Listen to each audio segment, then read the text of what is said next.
حضور نبی اکرم صلی اللہ علیہ وسلم نے زندگی بھر کئی جنازے پڑھائے، کسی ایک جنازے کے بعد دعا نہیں مانگی۔ ایک بات۔ نمبر 2، 100 سال تک زمانہ ہے صحابہ کا، 110 ہجری تک صحابہ چلے ہیں، صحابہ نے اپنے دور میں ان گنت جنازے پڑھے، ایک جنازے کے بعد بھی دعا نہیں مانگی۔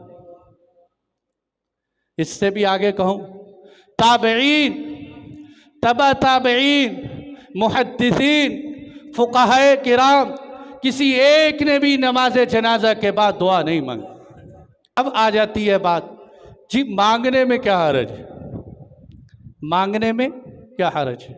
بڑی اچھی بات سمجھے۔ دیکھیں، 2 قسم کی دعائیں، ایک دعا قبر میں دفنانے کے بعد، ایک دعا میت کو قبر میں دفنانے کے بعد ہے، ایک دعا نماز جنازہ کے بعد۔ جو دعا میت کو قبر میں دفنانے کے بعد ہے، اس دعا کو تمام مسلک والے مانتے، حتیٰ کہ جو بھائی نماز جنازہ کے بعد دعا مانگتے ہیں وہ بھی یہ بات مانتے ہیں کہ قبر پہ کھڑے ہو کر حضور صلی اللہ علیہ وسلم نے ہاتھ اٹھا کے دعا مانگی ہے، یہ ثابت ہے۔ قبر پہ کھڑے ہو کے دعا مانگ، اللہ کے محبوب نے دعا مانگی ہے، اللہ طلحہ سے اس حال میں ملنا، قبر پہ دعا مانگ رہے ہیں، اے اللہ طلحہ سے اس حال میں ملنا کہ طلحہ تجھ سے راضی ہو، تو طلحہ سے راضی ہو۔ ایک سادہ سا سوال ہے، قبر پہ کھڑے ہو کر میرے محبوب نے دعا مانگی، اس دعا کے الفاظ بھی ملتے ہیں۔ نماز جنازہ کے بعد اگر رسول اللہ صلی اللہ علیہ وسلم نے دعا مانگی تو اس کے الفاظ دکھا دو، آپ کو کہیں الفاظ نہیں ملیں گے۔ اور پھر نتیجہ کیا نکلتے ہے؟ جو بات آئی نا حرج کیا ہے، دلائل تو بہت سارے سمیٹنے کی کوشش کروں گا۔ حرج کیا ہے؟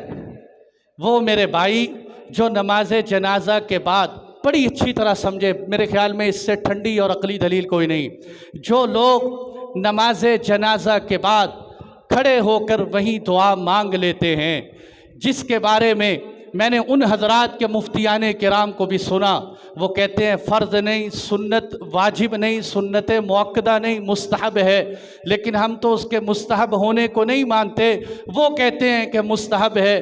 چلو مانا کہ مستحب ہے، جو لوگ وہ دعا مانگتے ہیں وہ دعا مانگ کے پتلی گلی سے نکل جاتے ہیں، قبر پہ نماز دفنانے کے بعد دعا مانگنے والا کوئی نہیں ہوتا۔ یعنی جو دعا اللہ کے نبی کی زندگی سے ثابت ہے اس کو تو چھوڑا، جو ثابت نہیں اس کو مانگا۔ کتنے افسوس کی بات ہے، اور اس کو امت میں جھگڑے کا ذریعہ بنا۔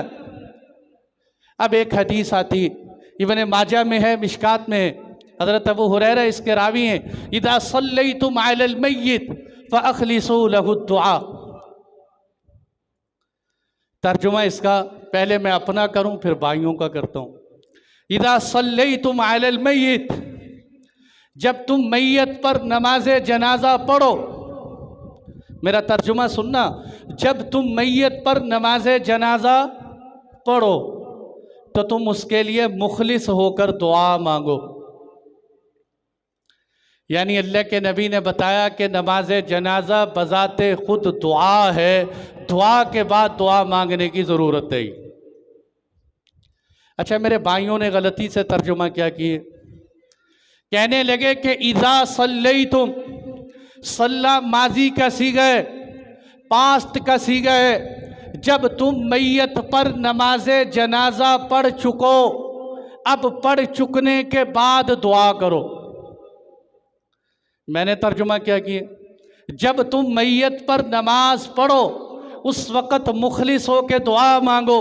انہوں نے اسی حدیث کا ترجمہ کیا، جب تم نماز پڑھ چکو اب تم مخلص ہو کے دعا مانگو۔ تو ہمارا سادہ سا سوال ہے کہ 2 قرآن کی آیتیں حل کر دو۔ اگر تمہارا یہی مسئلہ ہے، قرآن کہتے ہیں فَإِذَا قَرَأْتَ الْقُرْآنَ فَاسْتَعِذْ بِاللَّهِ مِنَ الشَّيْطَانِ الرَّجِيمِ، اذا کو ماضی پہ داخل کیا، تمہارا ترجمہ کیا جائے تو ترجمہ یہ بنتا ہے کہ جب تم قرآن پڑھ چکو تو اس کے بعد اعوذ باللہ پڑھو، قرآن پڑھ چکو تو اس کے بعد اعوذ باللہ پڑھو۔ کہتے ہیں نہیں جی یہ ترجمہ تو نہیں، جب تم قرآن پڑھو تو اعوذ باللہ پڑھو۔ ہم کہتے ہیں حضرت صاحب ایسے ہی جب تم نماز جنازہ پڑھو تو دعا مانگو، جب تم قرآن پڑھو تو اعوذ باللہ پڑھو۔ تیسری آیت ایک اور آیت ہے، اذا قمتم الی الصلاۃ فاغسلوا وجوہکم، اذا قمتم، اگر تمہارا ترجمہ کیا جائے تو یہ بات شاید آپ کو سمجھ میں آئے کہ جب تم نماز پڑھ چکو تو اب وضو کر لیا کرو، یعنی بے وضو نماز پڑھو اس کے بعد وضو کر لیا کرو۔ حالانکہ ترجمہ کیا کرتے ہیں، جب تم نماز کا ارادہ کرو، جب تم نماز پڑھنے لگو تو اب چہرے کو دھو لو، وضو کر لیا کرو۔ تو اس لیے بھائیوں لڑنے جھگڑنے کی بات نہیں،